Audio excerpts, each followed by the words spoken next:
Friends అందరూ వింటుంటాం, ఒకరి స్నేహం వల్ల నేను బాగుపడ్డాను, ఒకరి స్నేహం వల్ల నా ఫ్యామిలీ బాగుపడింది, ఒక స్నేహం వల్ల నా జీవితంలో ఇంత ఉన్నత శిఖరాలకి ఎదగలిగానని చెప్పేసి చాలా మంది చాలా చక్కగా చెప్పుకుంటారు. కానీ ఏ స్నేహం వల్ల ఈ దేశ భవిష్యత్తే మారిందో అటువంటి స్నేహం కోసం మీతో చర్చించాలనుకుంటున్నాను మిత్రమా. వందే మాతరం. Hello friends, welcome to your channel motivational journey, ఒక మహోన్నతమైన మార్పు కోసం. ఈ ఫ్రెండ్షిప్ ఎక్కడ స్టార్ట్ అయిందంటే, మనకి స్వతంత్ర పోరాటం జరుగుతున్న తరుణం అది. ఇద్దరి ఫ్రెండ్స్ అనమాట. ఒక ఆమె పేరు ప్రభావతి, ఇంకొక ఆమె వసంతిదేవి. ఈ ప్రభావతి ఈ వసంతిదేవి మంచి ఫ్రెండ్స్ అనమాట, చాలా క్లోజ్ ఫ్రెండ్స్. అయితే ప్రభావతి హౌస్ వైఫ్, ఈ వసంతిదేవి ఏంటంటే తన యొక్క భర్త చిత్తరంజన్ దాస్, అంటే దీనబంధు అని చెప్పేసి అంటారు ఆయన్ని, కాస్త ఫ్రీడమ్ ఫైటింగ్లో ఎక్కువ ఇన్వాల్వ్మెంట్ ఉండేది. అయితే వీళ్ళిద్దరి స్నేహం ఎవరి మీద ఇంపాక్ట్ పడిందంటే, ఈ ప్రభావతి దేవి యొక్క చిన్న కొడుకు బాగా యంగ్ ఏజ్ లో ఉన్నాడు. ఆ పిల్లవాడితో ఎక్కువ వసంతిదేవి మాట్లాడడం చేయడం, తన యొక్క ఇఫెక్ట్ అలాగా ఆ పిల్లవాడి మీద పడిన తర్వాత సహజంగా ఎక్కువ మాటలు అమ్మ చెప్పిన మాటల కన్నా వసంతిదేవి చెప్పిన మాటలు ఎక్కువ వినేవాడు అనమాట. అలా జరగడం వల్ల ఏం జరిగిందంటే, తనకు తెలియకుండానే తన యొక్క సోషల్ యాక్టివిటీస్ పెరిగిపోయాయి అనమాట. కాలేజ్లో అందరికి సర్వ్ చేయడము, కొన్ని సోషల్ యాక్టివిటీస్ చేయడం, కలరా వగేరా బాగా ప్రబలమవుతున్న రోజుల్లో కాలేజ్ తరఫున ఈ పిల్లాడు కూడా చాలా యాక్టివ్ పార్టిసిపేషన్ ఉండేది అనమాట. ఈ వసంతి దేవి వండే వంటలు ఆ పిల్లవాడికి బాగా ఎక్కువ నచ్చేవన్నమాట. అందుకని చెప్పి ఎప్పుడు పడితే అప్పుడు వాళ్ళ ఇంటికి వెళ్ళేవాడు, చక్కగా భోజనం చేసేవాడు. పిల్లవాడు కదా, చక్కగా భోజనం పెట్టేది అమ్మ, మంచిగా మాట్లాడుకొని స్వతంత్రతా పోరాటం కోసం చెప్పడం, ఇవన్నీ జరిగేవన్నమాట.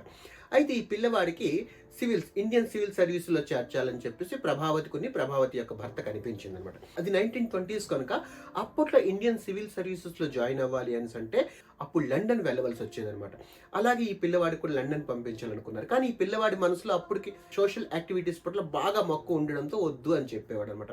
అప్పుడు వసంతిదేవి ఆ అబ్బాయిని కన్విన్స్ చేస్తుంది, నువ్వు వెళ్ళినానా, నువ్వు వెళ్తే ఇలా బెనిఫిట్స్ ఉంటాయని చెప్తే తను అడుగుతాడు, ఎందుకు అసలు ఇంత మన భారతదేశంలో ఇన్ని సమస్యలు ఉన్నాయి కదా, నేను ఇవన్నీ సాల్వ్ చేయాలి, ఇవన్నిటి కోసం నేను వర్కౌట్ చేయాలి, కానీ నేను సివిల్ సర్వీసెస్కి వెళ్తే ఏమవుతుంది అని చెప్పేసి అంటే అప్పుడు తను చెప్పింది ఏంటి అని అంటే, when you meet your challenges will salute you అని చెప్పింది అనమాట. తనకి పెద్దగా అప్పుడు ఆ విషయం ఏం అర్థమైందో తెలియదు. సరే సివిల్ సర్వీసెస్కి అపేర్ అవుతానని చెప్పేసి ఐసీఎస్ ప్రిపరేషన్ కోసం ఆ పిల్లవాడు లండన్ వెళ్ళిపోయాడు. అప్పట్లో ఏంటంటే 4 సంవత్సరాలు పట్టేది మొత్తం ఐసీఎస్ మొత్తం కంప్లీట్ చేసుకొని తిరిగి మళ్ళీ రావాలని అంటే 4 years పట్టేది. అప్పుడప్పుడు వాళ్ళు జాబ్ కూడా అక్కడే ఇచ్చేసేవాళ్ళు. అప్పుడు బ్రిటిష్ గవర్నమెంట్ కనుక కొన్నిసార్లు జాబ్ లండన్లో చేయవలసి వచ్చేది అనమాట.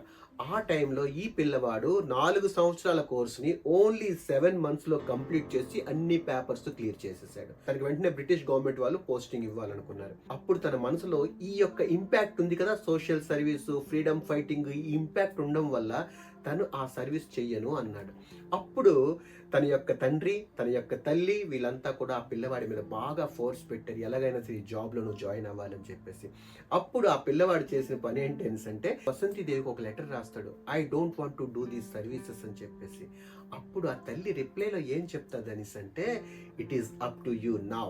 అడ్మినిస్ట్రేటివ్ సర్వీసెస్ లోకి వెళ్ళి ఒక అడ్మినిస్ట్రేషన్ నడిపించగల స్థాయికి నువ్వు ఎదిగావు కనుక now you can administrate your self. నువ్వు అడ్మినిస్ట్రేట్ ఎలా చేయాలనుకుంటున్నావు, నీ లైఫ్ని ఎలా అడ్మినిస్ట్రేట్ చేయాలనుకుంటున్నావు, అది నీ నిర్ణయం నువ్వు తీసుకోవచ్చు అని వసంతిదేవి రిప్లై పంపిస్తుంది అనమాట.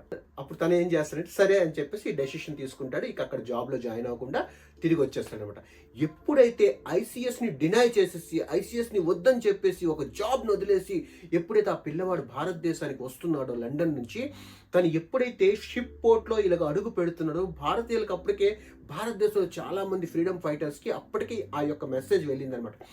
అప్పుడు వీళ్ళంతా ఏం చేస్తారంటే, ఈయన షిప్ దిగేటప్పటికి 1000 మంది దగ్గర భారత్ మాతాకి జై, వందే మాత్రమ నినాదాలతో ఈయనకు స్వాగతం పలికారనమాట. ఈయన గుండె లోతుల నుంచి ఆ రోజు అనిపించింది అనమాట, దేశం కోసం సేవ చేసి ఇంత ఔన్నత్యం ఉంటుందా అని చెప్పేసి తనకు అనిపించింది. ఇంటికి వచ్చేసాడు. ఇంటికి వచ్చిన తర్వాత అమ్మా నాన్నను కలిశాడు. కాస్త అమ్మా నాన్న ముభావంగా ఉన్నారు. అన్నయ్య కూడా కోప్పడ్డాడు. ఇవంతా జరిగిపోయిన తర్వాత ఇప్పుడు ఈ అబ్బాయి వసంతిదేవితో కూర్చొని మాట్లాడితే, మరి ఇంత టైం 1 year నేను వేస్ట్ చేశాను కదా, అదే కానీ నేను ముందు ఈ ఫ్రీడమ్ మూమెంట్లో ఉండుంటే బాగుండు కదా అని అంటే, అప్పుడు వసంతిదేవి ఒక చాలా చక్కటి మాట చెప్తుంది.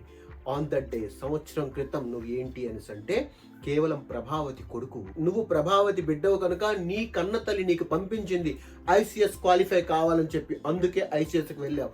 కానీ ఈ రోజు నీ భారతదేశం నిన్ను పిలుస్తుంది, రా ఈ పోరాటంలో నువ్వు పాల్గొనాలని చెప్పి. అందుకని ఈ రోజు నువ్వు భరత మాత యొక్క బిడ్డవు. అక్కడి వరకు నువ్వు ప్రభావతి యొక్క బిడ్డవు, ఈ రోజు నువ్వు భరత మాత యొక్క బిడ్డవు. ఇప్పుడు నువ్వు ఈ స్వతంత్ర పోరాటంలో ముందుకు సాగాలని చెప్పి వసంతి దేవి చెప్పేసరికి ఆ పిల్లవాడికి ఎన్నలేని స్ట్రెంగ్త్, ఎన్నలేని కాన్ఫిడెన్స్ లెవెల్స్ అన్నీ కూడా ఒక విధంగా మారిపోయాయి అనమాట. తర్వాత పిల్లవాడు భారతదేశం కోసం చేసిన సేవలు నేను చెప్పనవసరం లేదు, ఎందుకంటే ఆయన యొక్క పేరు చెప్తే ఆయన ఎటువంటి వ్యక్తో, ఎటువంటి పవర్ఫుల్ పర్సనాలిటీ మీకే అర్థమైపోతుంది. ఫ్రెండ్స్, 23 జనవరి దేశం కాదు మొత్తం ప్రపంచ దేశాలు గ్లోబల్ గా జరుపుకుంటున్న birthday the great personality Subhash Chandrabose, the Netaji Subhash Chandrabose birthday మనం జరుపుకుంటాం. అందుకని చెప్పేసి 2 days ముందే ఈ వీడియో మీకు పెడుతున్నాను. అటువంటి ఫ్రీడమ్ ఫైటర్ గా సుభాష్ ను మార్చింది తన తల్లి యొక్క ఫ్రెండ్, మహోన్నతమైన దేవి ద వసంతి దేవి అనమాట. మనకి ఫ్రీడమ్ ఫైటింగ్ కేవలం నేషనల్ లెవెల్లోనే కాదు, గ్లోబల్ లెవెల్లో తీసుకువెళ్ళింది కూడాను సుభాష్ చంద్రబోస్ గారు.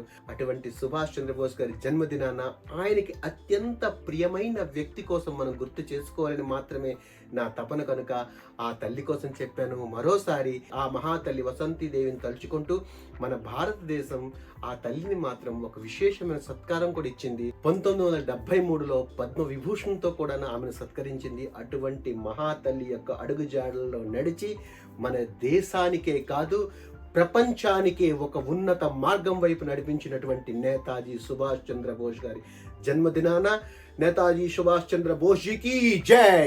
Thank you very much for your valuable time. Bharat Mata కీ జై.